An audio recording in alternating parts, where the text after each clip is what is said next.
मच्चित्ता मद्गत प्राणा, मदचित्ता मद्गत प्राणा, मद्गत प्राणा, मद्गत प्राणा, ध्यान से सुना कीजिए, मच्चित्ता मद्गत प्राणा, मच्चित्ता मद्गत प्राणा, बोधयन्त परस्परम, बोधयन्ता परस्परम, कथयन्तश्च मां नित्यं, कथयन्तश्च मां नित्यं, तुष्यन्ति च रमन्ति च।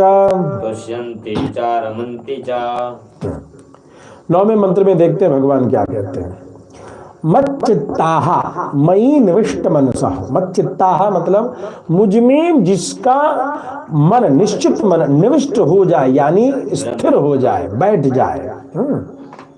मदगत प्राणः मदगत जीविताः मया विना आत्मधारणम अलभमाना इत्यर्थ।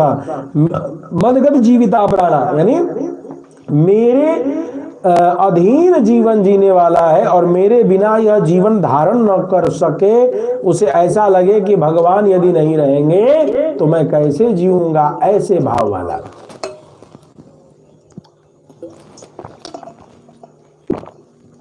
ऐसा कोई है तो मच्चित्ता सर्वांग मुनि की कथा यहां उदाहरण ले लीजिए, ठीक है। मदगत प्राणा चिंतयंती नाम की जो गोपिका थी, जो भगवान का चिंतन करते रह गई और दरवाजे बंद हो गए, तो उसने शरीर का ही त्याग कर दिया और भगवान के महाराज मंडली में प्रवेश कर गई। ठीक, स्वयं स्वयं अनुभूतान मदीयान गुणान परस्परम बोधयन्तः। वह क्या करता है, अपने अपने अनुभव में आए हुए मेरे गुणों को परस्पर, मदीयान गुणान परस्परम बोधयन्ता, परस्पर एक दूसरे को बताते रहते हैं। ठीक है। उद्धव जी ने जाकर के क्या देखा, गोपियां क्या कर रही थी, एक दूसरे को कृष्ण के स्मरण की कथाओं को सुनाते हुए रसरास कर रही थी, लीला कर रही है ना। आ गया, मदीयान गुणान परस्परम बोधयन्ता, मदीयानि दिव्यानि रमणीयानि कर्माणि च कथयन्ता, और मेरे कथयन्ता तुष्यन्ति च रमन्ति च। मदीयानि मुझसे संबंधित जो दिव्य रमणीय कर्म है, सुंदर कर्म है, उन समस्त कर्मों को आपस में कहते रहते हैं, संतुष्ट होते रहते हैं और रमण करते रहते हैं। ऐसा कौन है?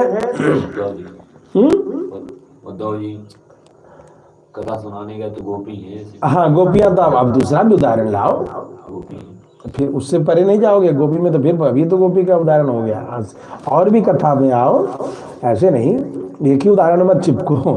रमी यानी कर ऐसा करता हुआ कौन है? जैसे कुंती स्तुति में देखिए, जब भगवान जा रहे हैं तो उस जगह भगवती कुंती ने जो स्तुति किया है, भीष्म स्तुति में देखिए भगवान की लीलाओं का वर्णन है।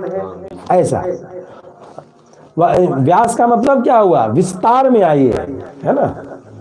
वक्तार तद्वचनेन अनन्य प्रयोजनेन तुष्यन्ति।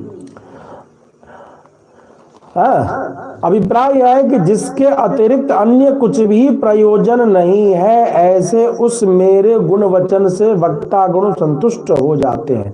वक्तारा अनन्य प्रयोजनेन तद्वचनेन तुष्यन्ति, यानी भगवत कृपा से इतर किसी और बात के बिना वक्तार बोलने वाले संतुष्ट हो जाते हैं। श्रोतारश्च तत्श्रवणेन अनवधिकातिशय प्रियेण रमन्ते, और श्रोतागण उस असीम अतिशय प्रिय गुण श्रवण से परम आनंद को लाभ प्राप्त करते हैं। अर्थात मानस जी में बाबा तुलसी ने क्या लिख दिया, श्रोता वक्ता ज्ञान निधि कथा राम गए, लिख दिया। तो इस तरीके की बात है। तो इस प्रकार से हमने देखा कि भगवान कहते हैं मुझ में ही सर्वभंग मुनि के तरीके से चित्त लगा हुआ हो। ठीक है। मदगत प्राणा, जैसे चिंतयंती नाम की गोपिका का वर्णन आता है कि भगवान नहीं मिले तो उसके प्राण ही छूट गए, जाने का रास्ता बंद, उसने संसार का ही त्याग कर दिया। और बोधयन्तः परस्परम, एक दूसरे को भगवान के गुण महिमा को बता रही गोपियां क्या है, एक दूसरे को समझा रही हैं, बता रही हैं। कथयन्त, अच्छा, कथयंता में एक और सुंदर उदाहरण आ सकता है। जगन्नाथ जी का जो चर्चा लीला है कि सुभद्रा आदि जो प्रश्न का उत्तर देने के लिए सभी लोग जो भगवान के गुणों का वर्णन करने लगे, तो भगवान क्या हो गए, भगवान पिघलने लगे।